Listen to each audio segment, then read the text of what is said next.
కనుక భక్తులు గమనించి స్వామివారికి అభిషేకం నిమిత్తము మరి ఆవు పాలు, ఆవు పెరుగు, తేనె ఇలా ద్రవ్యాలన్నిటిని కూడా మేము ఒక లిస్టు రాసి గ్రూప్లో పెట్టడం జరుగుతుంది, స్టేటస్లో పెట్టడం జరుగుతుంది. మరి భక్తులు ఇది గమనించి ఎవరి శక్తి కొలది వారు మీకు తోచినంతగా మరి మీరు ముందుగానే మాకు చెప్తే అవన్నీ కూడా నోట్ చేసుకొని మేము ఆ రోజు అభిషేకానికి ఏర్పాట్లు చేయడం జరుగుతుంది. తప్పకుండా దేవాలయానికి కూడా విచ్చేయండి. స్వామివారి సమక్షంలో ఉండి యొక్క అభిషేకాన్ని తిలకించండి. ఈ రోజున చేసేటువంటి అభిషేకము సంవత్సర కాలంలో మళ్ళీ మహాశివరాత్రి రోజే మనం చూడగలుగుతాము. అట్లా చేద్దామని స్వామివారికి, ఆ రుద్రుడికి అభిషేకం అలా చేద్దామని చెప్పేసి ఒక సంకల్పంతో ఈ నిర్ణయం అనేది తీసుకోవడం జరుగుతుంది.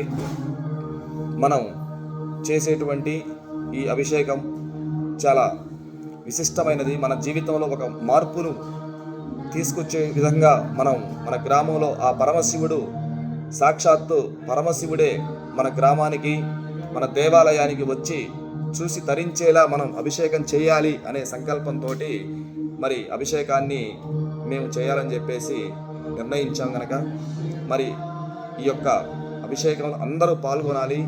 అట్లానే ప్రతి ఒక్కరు కూడా ఎక్కడెక్కడ నివసించేవారు కూడా, ఈ గ్రామం తరఫున ఉండేవారు, అలాగనే ఈ గంగా గౌరీ శంకర దేవాలయానికి విరాళాలు ఇచ్చినటువంటి ప్రతి భక్తులు తప్పకుండా దేవాలయానికి వచ్చేసి స్వామివారి యొక్క అభిషేకాన్ని, అనుగ్రహాన్ని, దర్శనాన్ని చేసుకొని వెళ్ళవలసిందిగా కూడా తెలియజేస్తున్నాము. కాబట్టి అట్లానే విరాళాలు అంటే మనకి ఇట్లా దేవాలయానికి మహాశివరాత్రి అంటే ఖర్చులు చాలా వస్తాయి. అట్లానే మరి అన్నదానము లేదు పులిహార ప్రసాదము, ఇట్లా ఎవరైనా సరే విరాళాల రూపంలో మేము ఇది చేస్తాము. అట్లానే దేవాలయానికి పూల అలంకరణ కూడా ఉంటుంది.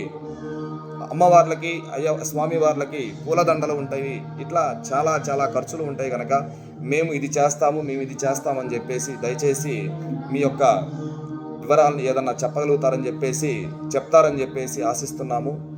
కాబట్టి మహాశివరాత్రి విశేషమైనటువంటి పర్వదినము. మనకి ఆ పరమేశ్వరుడు ఆయురారోగ్యాలు, అష్ట ఐశ్వర్యాలు, భోగభాగ్యాలు అన్నిటిని కూడా మనకి ప్రసాదిస్తాడు. ఈ సృష్టిలో పరమాత్మని మించినటువంటి దైవం లేదు, పరమేశ్వరుడు మించినటువంటి భక్తి లేదు. కనుక శివుడు అనుగ్రహం అనేది మనకి సంపూర్ణంగా ఉండాలని చెప్పేసి మన గ్రామం, మనందరం కూడా సుఖ సంతోషాలతోటి, సంపూర్ణమైనటువంటి ఆరోగ్యాలతోటి నిండు నూరేళ్లు వర్ధిల్లాలని చెప్పేసి, మన పిల్లలు మంచి చదువుల్లో వృద్ధిలోకి రావాలి, ఉద్యోగాలు, అట్లానే సంతానము, వివాహము, ఎటువంటి ఆటంకాలనేది లేకుండా మనందరం కూడా బాగుండాలి.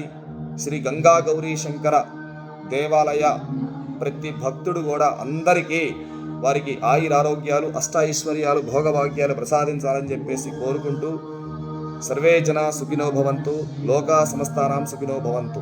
లోక కళ్యాణార్థం జరిగే ఈ యొక్క కార్యక్రమంలో మన గ్రామంలో అందరూ కూడా, ప్రతి ఒక్కరు కూడా స్వామివారి అనుగ్రహాన్ని పొందాలి. పరమేశ్వరుడు, ఆ పరమశివుడు అనుగ్రహం లేనిదే, శివుడాజ్ఞ లేనిదే చీమైన కుట్టదు.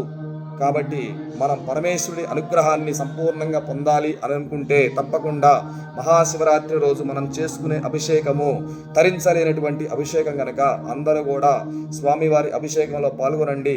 అలాగనే ప్రతి వారు వచ్చి స్వామివారి దర్శనం కూడా చేసుకోండి. ఓం నమః శివాయ.